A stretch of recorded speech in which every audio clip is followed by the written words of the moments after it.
So, for everybody watching, so Maria and I decided to get together for one of our bonkers chats every now and again, where we just talk about whatever's on our mind. So we scheduled this in a while back, and you invited me to talk about Brain in a Jar.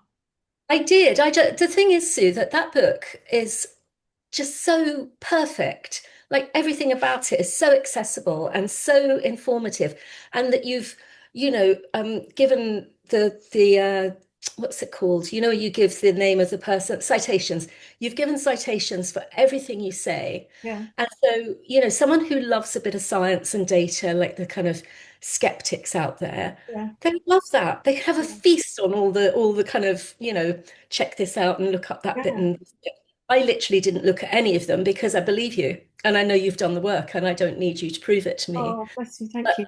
my feeling about that book, Sue, is that it's so needed right now. We're in such a toxic world, and you don't need to have a a diagnosis of a brain injury or any of those things like dementia or ADHD or whatever. We're all affected. We're all under the same sky, breathing in the same metals Yeah. and the same water, which is containing fluoride and various things like that. And so everyone could use this book and really benefit from it. And I was just sort of a bit, I don't know, because it's been out for a couple of years, hasn't it? Wasn't it Been out 2020? a year next month. Yeah, Oh, okay. So I just felt like, why hasn't that gone stratospheric? That's my feeling, and it should. yeah. And I don't blow smoke or bullshit people. If I think you're beautiful, I'll tell you. If I don't, I won't say anything. It's like that. So I'm not a flatterer at all, but this book should be everywhere. It should be in doctors' surgeries. It should be in Boots the Chemist. It's so good. And you're not blaming anyone. You're not doing that kind of like, oh God, you've had this done to you and that. It's not like that at all. So if anyone has taken on board anything into their physical body that they regret, or it's not going there. It's not going to say, oh, you shouldn't have done this. There's nothing, you know, Mental. yeah, exactly. I just love it. And then I really love the movement. I haven't tried the movements, but I fully intend to. But I love the way you've done that kind of little diagram where you movement one, movement two, and it's like a clock. You just go around the clock doing these movements, and then you say how many times to do them for. And I will ask you about that later because I was quite intrigued as to the repetitions, but we'll talk about that as we get deeper into the book. But yeah, that's my reason for wanting to talk about this book because it's so bloody good. And why isn't everyone reading it? And why isn't everyone talking about it? Like I remember when Patrick Holford came out with his book. Oh, what was it? I can't remember, but That it was really really good famous in nutrition one, Optimum Chicago. Health, was Oh, it? that's it, Optimum Health. That's the one. Brilliant. Yeah. Yeah, so good. And then there was another one about women, and it was a red cover with an apple on it, and it was Yeah. about alternatives to HRT, and Yeah. that was everywhere. Like these books have become classics Yeah. in the health field that, people should have in their library. They shouldn't have it online. They should actually have the paper book that they can refer to, quickly and easily. And I think it's only 70 pages or so, isn't it? It's not long. It's Book. not like Well, it's skinny. It's a 45-day course. Yeah, it's not very many pages, but it's really, because I'm a homeopath, it's potentized. it's So good. words are powerful. There's no waffle. Yeah. I was So a Sue, tell years us ago. how you came to write it. What was the inspiration? Well, do you want me to talk about how I got into neurodevelopment? Because it's kind of related, or I could just capsule that down because I've talked about that in ad Oh, infinitum. I think people might have never seen you before, and so it's really important that they know your background, I Okay, think. so I had glandular fever at 19, nearly died, nearly choked to death, jaw dislocated. That's come up recently in my physiotherapy that I'm doing. And I was told there's no cure. You have to learn to live with it. At 25, I got IBS. I was told there's no cure.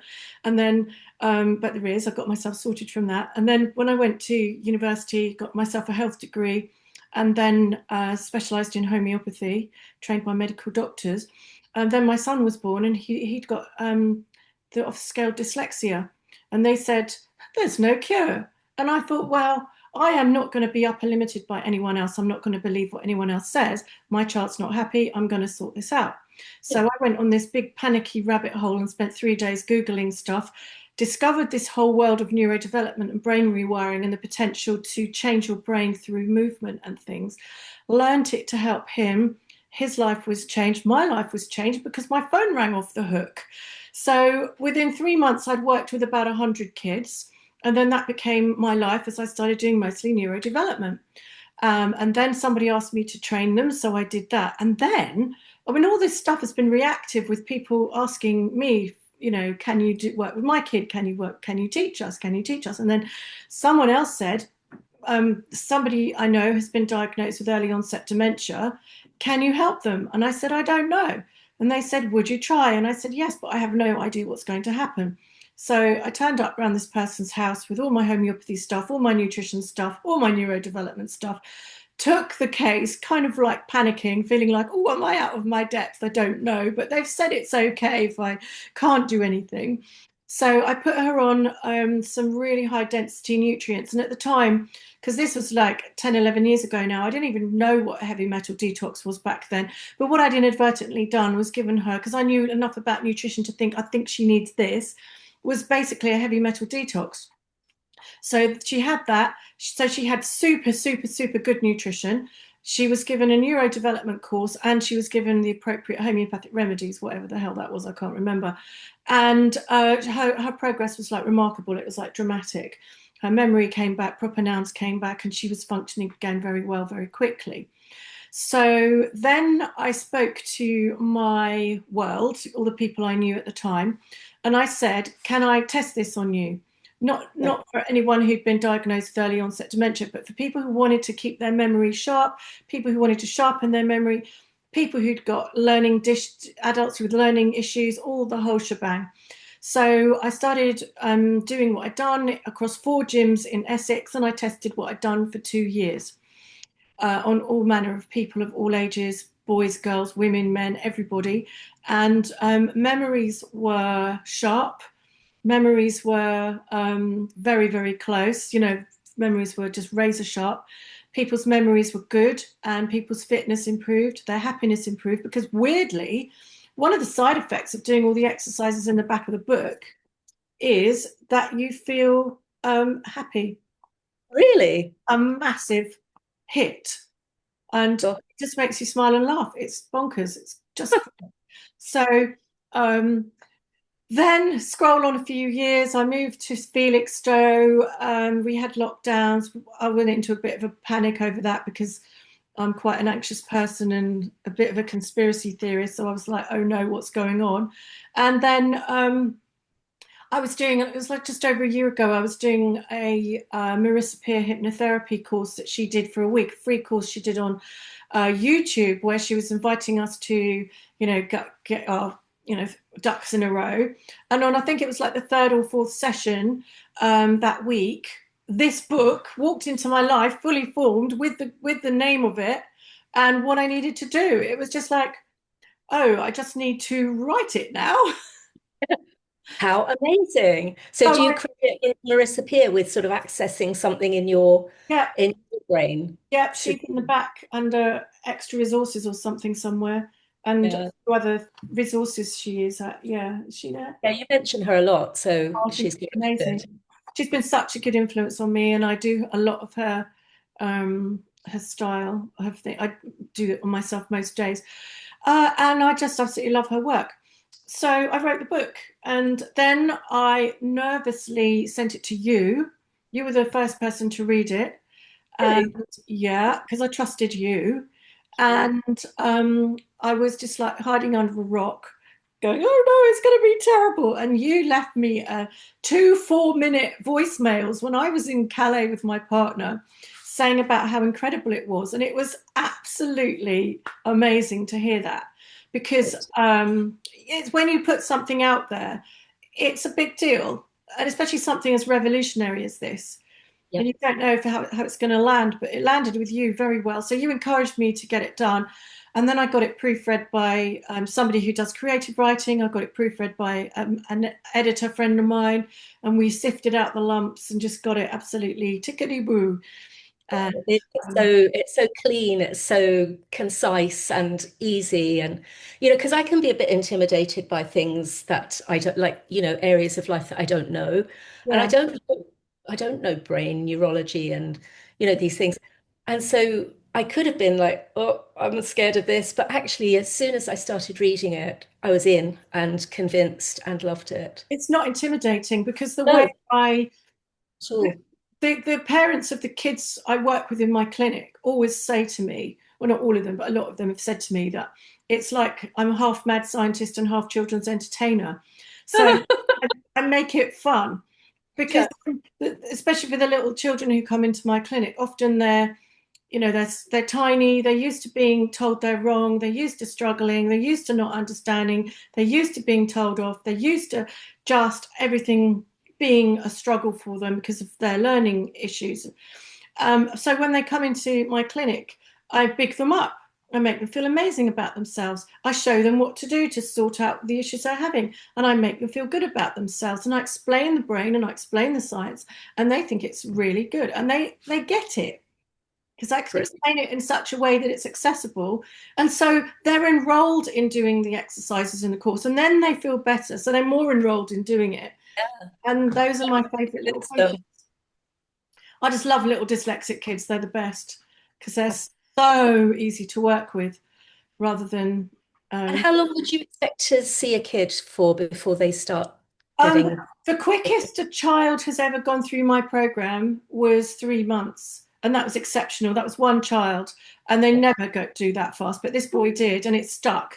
So what I do is I do usually a 2 hour sesh with them first. So the first hour is a screening. So I'm just really finding out how their brain works, and the second hour is showing them what to do. Thing is, if I was to do that entire process with you, it wouldn't take me more than 20 minutes. But you're dealing with a little child. First of all, you've got to get their confidence. Then they've got to get to know you. Then they've got to know you're a bit fun. Then you've got to make everything you're doing fun. So it can take an hour to do something that would take me 5 minutes with you, 10 minutes with you. And that's okay because they've got to feel into it. And I've got to teach them about why they're doing it and the brain so that they're enrolled. And then the next hour is showing them the exercises. But I normally show the parents and just let the child sleep because after doing a screening, they're knackered. Are they really? Oh, absolutely wipes them out because they're using so much of the all of full scope of their brain, and it's tiring because it's muscles and nerves. It's really, What really is, tiring. yeah. What is this? What the screening? So the screening, the first section of it is I'm looking at how their hemispheric dominance is. So I get them to do a series of 6 tasks to determine their hemispheric dominance, the functioning of their eyes and nerves. And then I do a couple of proprioception exercises, so muscle and nerve proprioception. And then I do general coordination exercises. I do 4 or 5 of those. So I can just see glitches, head writing. And so you never really look at one of the exercise results in isolation. You look at them as a whole. And then you can see trends in what's going on in their brain. So you can work out how old they were when their issues occurred, what level of issue they've got, and what's going on and what to do to sort it out. And it's really fun and it's quite easy. It's not a difficult. The only difficult bit is getting someone to do it, which is why I make it such a big You won't engage with this, it's event. fine. Yeah, yeah. And so you said there that you could work out what age they were when the issue happened. How is that? Is it because of developmental milestones and you just know Yeah, when they yeah, okay. absolutely. Development occurs on a timeline. So you have, let's say, conception is here, and let's say birth is there, and then we've got year 1, year 2, year 3. Okay, so most of this bit is in utero. So when babies are in utero, they perform a load of movements that are reflexes, and they do these reflexes, and it's these movements that make the brain. So because the brain is just a feedback center between nerve inputs, work it all out, nerve outputs, yeah. And so if the nerves inputting are not working correctly, the nerve outputs won't. But so the movement of the body makes the brain grow because the Yeah. brain is plastic. So if there's an issue when the baby's forming here and they do a Moro reflex, so big bad shock during pregnancy, then it's going to affect the development of the baby, especially if they get stuck in a fear state and don't move anymore. So it's like I had a boy recently I was working with whose mum was given some very bad news during pregnancy. And so she didn't want to be pregnant anymore. And then the baby was born with oppositional defiance, pathological demand avoidance. So big old stramonium case for us homeopaths and things like that. So absolutely, the events that occur to the mother can affect the baby very much. So yeah, so if there's big bad shocks, it can really impact the neuro. That I mean, that didn't affect the neurodevelopment of the baby. It just affected his emotions. If Yeah. you see what I mean. But so yeah, so somebody Moro gets stuck on or whatever, then it can affect. So to be born, we need to use two of the reflexes. We need to come out like that and do particular movements. So and those are really important. So if those are not established, you're going to have a difficult birth because a baby's not going to be able to birth themselves, for example. So it's things like that that are really important. So yeah, those in utero things are really, really key. And then of course, the as you probably know as a mother, you know, have baby and then they start doing things like rolling over and then they might crawl backwards and crawl forwards and then cruise and then Yeah. start walking. And that happens in an order, you see, because the development of the brain is hierarchical. So if a baby's brain gets stuck in a too early stage for its age, then it's not going to be able to function for its age when it's older, whatever. So if somebody's got mixed dominance, so no hemispheric dominance, it means that something happened before they were 7. But if all their other faculties are working well, something probably happened between they were 3 and 7, for example. So Yeah. kind of, you know, that would be quite a mild thing and quite easy to help them establish good hemispheric dominance, because good hemispheric dominance is important because that's a really ADHD or dyspraxic type symptom that will give you those sort of symptoms. Sure. And Sue, you often hear of babies that don't crawl. They just kind of go from rolling over to Bum cruising, shuffling and hot bum shuffling. shuffling. And What, that's, what's do you what's want the to, yeah, so what happens is to be able to crawl, all of the neurodevelopment before that, so all this in utero stage and all this like 6 to 9 months stage has got to have happened tickety boo, so that to right? enable them to crawl. So if a baby doesn't crawl, you know that something has been missed earlier on. Okay. Now the advantage of crawling is cross pattern movements. So you know all this, and that builds up the corpus callosum between the hemispheres. So that will help them with accessing, improving their memory, general coordination, and a well-functioning brain. So if a baby doesn't crawl, they're going to have issues with either physical coordination or thought processing, something like that. But I've known some really clever people, really, really clever people who are bum shufflers, but they're a Yeah. bit clumsy. So it doesn't mean that there's going to be something massively wrong with somebody. It just means that there was a glitch in their development, which has left an impact, but not necessarily a big one, because of course none of these are intelligence issues.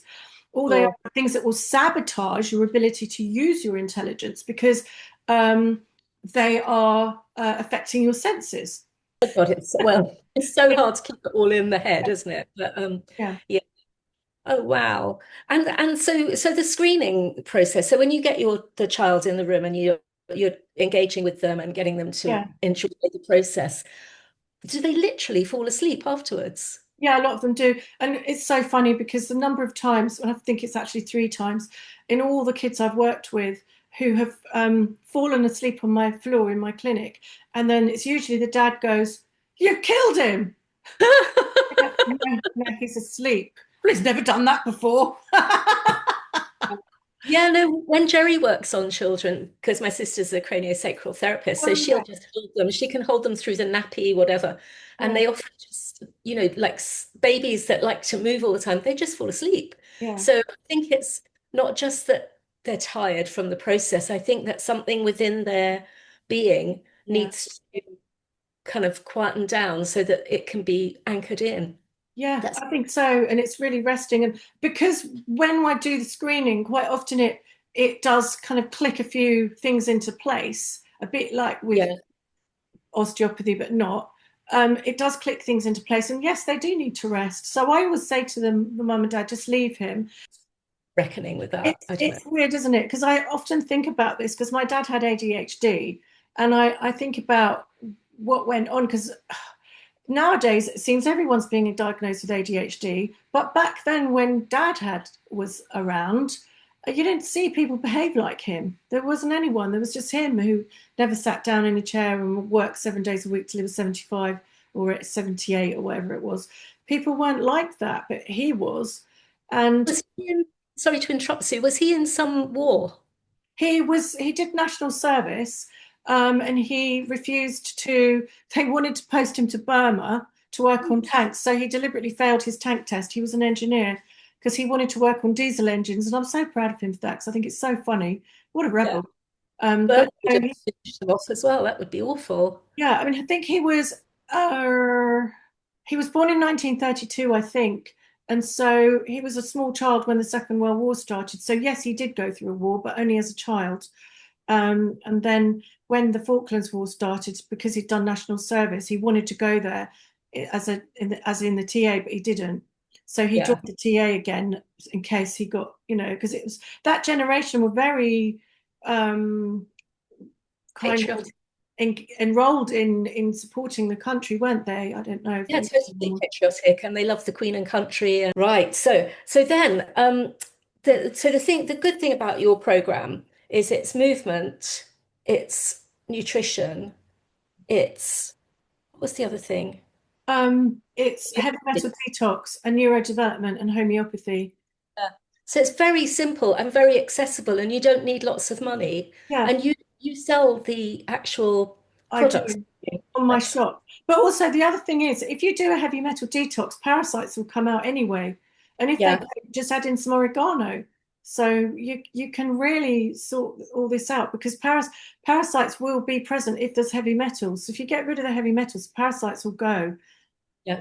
Do they do that Herxheimer thing as they're going, where you feel just like you're going to die? They can do, yeah, if you've got loads, but you can temper that with things by going gently. So that's why we don't emphasize zeolite first off. That's why we do the other cracked Yeah, cell and cilantro because um, some of my friends do zeolite every day. They're really hardcore and it's fine on them, but then their detox pathways are working well. So if anyone's got any slightly backed up liver and kidneys, then I wouldn't touch zeolite. It's going to be too hardcore. But if you're flowing and well, take some zeolite. People swear by it, but then your, people also had issues with it. your organs of elimination have to be pretty high functioning before you try to detox. Is that what you're saying? Yeah, yeah, with zeolite, with the Craxel chlorella and the cilantro, you can do it. It's not going to affect you. And there was another thing that you mentioned in your book, music as a therapy. Music's great. So if you've got a dyslexic child and they sing, they will add a year to their reading age in 3 months. No way. Yeah, but often They with sing anything. I mean, sing Old MacDonald or um any singing really, but music, see, the thing is with advanced things like music, which is relatively advanced if you're considering neurodevelopment issues, if yeah, someone's got neurodevelopment issues, then you keep off any advanced sports like karate, which use both sides of the body until you've got to that stage of the program where they're doing cross crawl stuff. Okay, because yeah. it's too advanced. So you need to take them through in an order. And then after that, once you get to those more advanced stages of the program, absolutely bring in singing, music, and all sorts of things because it's so good for the brain. Musicians, I imagine if you're playing the violin, you're doing this with these fingers and you're doing that with that. And then, oh And my God. having to hear the conductor, hear the rest of the orchestra whilst you're hearing the violin right in your ear. And Yeah, and the neurodevelopment that occurs is just phenomenal. It's brilliant. Musicians have got such a well-wired brain. It's the other day, my auntie's got dementia, and she unfortunately her daughter, my cousin, died, and so with the dementia, she wasn't really registering that her daughter had died, and I think everyone felt like, oh, good, at least she's not, having to be in grief and what have you. And I did that thing that is a modern phenomena where you can watch a funeral on screen. oh And yeah, then watching the funeral through the computer, there was a Whitney Houston song, which is very, a lot of emotion, very loud. And then at that moment when Whitney kicked off, my auntie suddenly started howling like an animal, and she knew that her daughter had died in that moment. She truly knew, in Yeah. the way that you would expect someone to react. And I just thought, that's the music. Yeah. That's opened that part of her brain to realize what's happened. Yeah, there's a thing with I can't remember it. Is it Alzheimer's people who listen to songs and then they can remember the words and things like that? It's just fantastic. So Yeah, that's what was that book called? Quantum Healing, I think. And they did an experiment where they took people who were in their 80s and then dressed them in kind of clothes like maybe it was sort of 1950s kind of costumes, so like really sweet little yeah, skirts or whatever.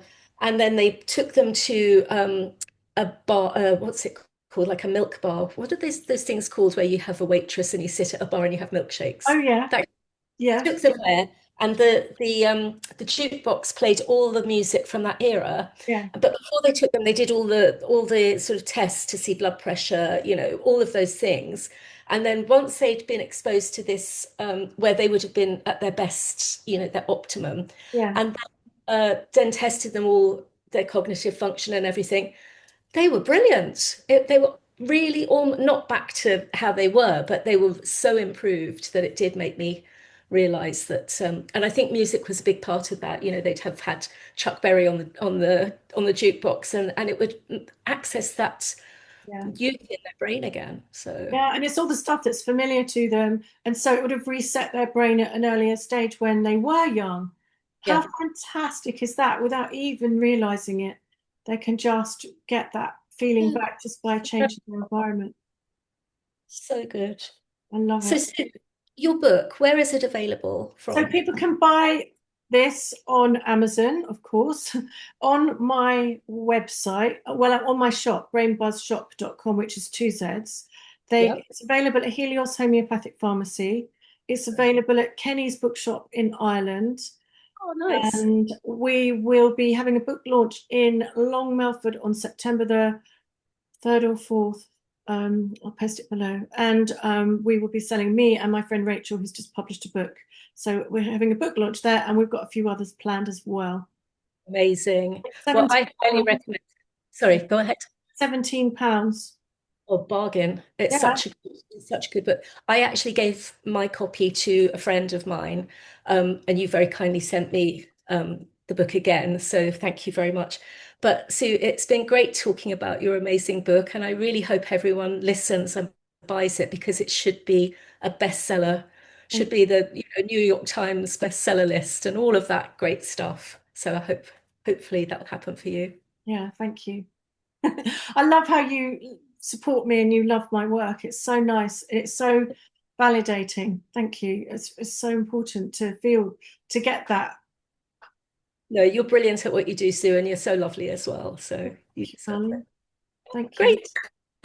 Okay, it's a wrap. All It's a wrap. I'll see you next time. right, my darling. Okay, take care, love. Bye. Bye.